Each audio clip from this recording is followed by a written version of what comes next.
Here's check on stories we're following for you today on Whdd Radio. Pat Pagano's Tri-State forecast. Partly sunny, scattered thunderstorms possible this afternoon. Temperature in the lower 80s. Tomorrow, partly sunny, 85 to 90. Saturday, changeable skies, windy and cooler.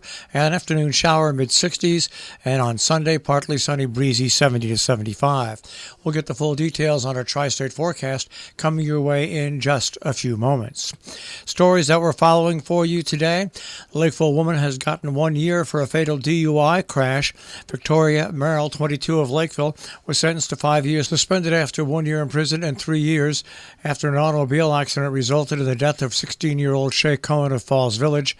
As a condition of her release during the suspended portion of the sentence, Merrill was ordered to coordinate with Mothers Against Drunk Driving, speak to teenagers about distracted and impaired driving, including driving under the influence of marijuana, cannabis, and the potential risk it poses to the public, and it's gained greater attention in Connecticut since retail and possession becomes legal.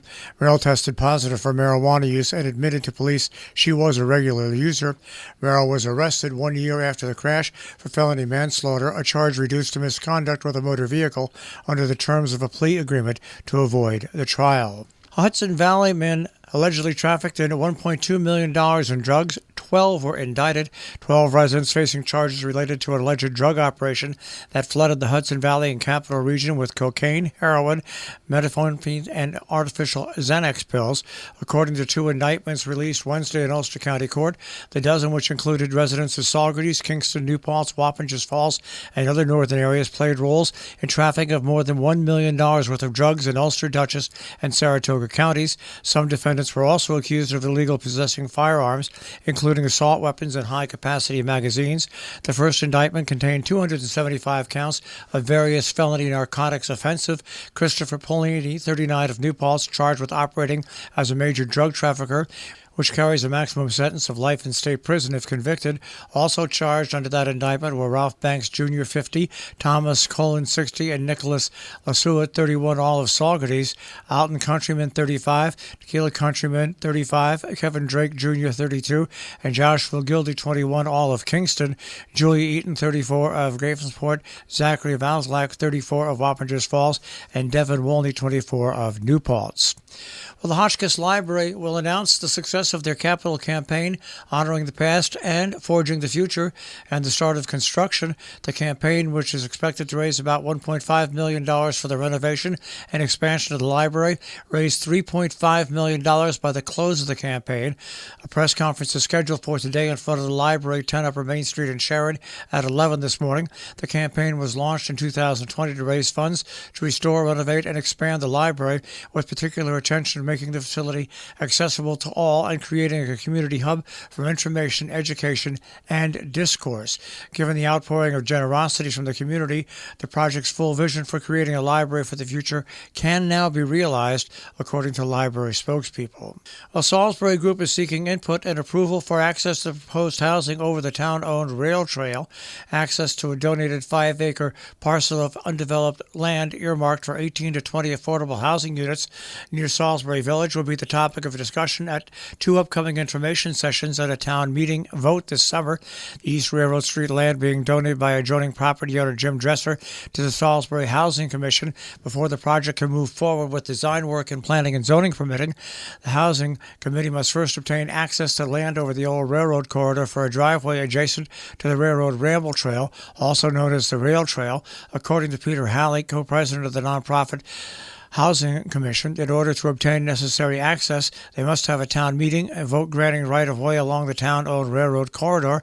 The required distance is 150 feet from the end of the pavement of East Railroad Street. Alley explained that the Housing Committee cannot undertake developing an architectural site plan without pre-development funding from the state, and pre-developed funding from the state, he said, cannot be obtained until access along the railroad corridor is granted. Coming up this weekend, a community public painting event will be happening in Falls Village Sunday at 9 a.m. That'll create a rainbow crosswalk at the intersection of Main and Beebe Hill Road. The Falls Village Equity Project said the crosswalk will commemorate Juneteenth and Pride Month and will serve as a welcome mat for all visitors to the town. The project was funded by a grant from the Connecticut Department of Economic and Community Development, Office of the Arts. Chairman of the Dutchess County Legislature, Greg Pulver, A multi-generational Pine Plains farmer and longtime public health servant is considering stepping into the role now served by three-term Dutchess County Executive Mark Molinaro. The popular Republican county executive is stepping away from the county's top post to make a run for Congress with more than a year left in his term. Whdd Waterworks won't reimburse residents, but they will test the filtration system to remove problem mineral. The town asked the embattled private water company to reimburse residents for the cost of replacing discolored tap water. The water company said no. In response to a request by town officials, Whdd Waterworks Company says state regulators don't have a way to calculate customer refunds and bottled water as a restitution voucher for manganese-tinted water. There's also no reason, suggested the company's treasurer and co-owner James Mercer.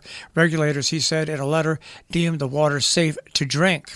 Meanwhile, there's a meeting being held tonight via Zoom at 6 p.m. The link for that meeting can be found on the town's website. The conversation between Brigadier General Peter Zwack, retired, and foreign correspondent Jim Brooke, presented by the Stockbridge Library Museum and Archives in the basement room at the Stockbridge Library. That happens tonight from 6 till 7 p.m., talking about the war in Ukraine. Whdd Waterworks will not reimburse residents, but will test the filtration system to remove problem material. A meeting on that is being held tonight at 6 p.m. via Zoom. The link for that meeting can be found on the town's website. A community public painting event will be held on Sunday, June 18th at 9 a.m. in Falls Village. That'll create a rainbow crosswalk at the intersection of Main Street and Beebe Hill Road. Our business brief is underwritten by Morgan's at the Interlaken, featuring a tapas menu and nightly specials. InterlakenIn.com. You'll also find them on Facebook and Instagram, and by Salisbury Bank, SalisburyBank.com. Dow Jones Industrial Average starts off today at 30,668.53. The Nasdaq at 11,099.16, and the S&P 500 at 3789.99. We'll take a look at the tri-state forecast. That'll come your way in just a few moments.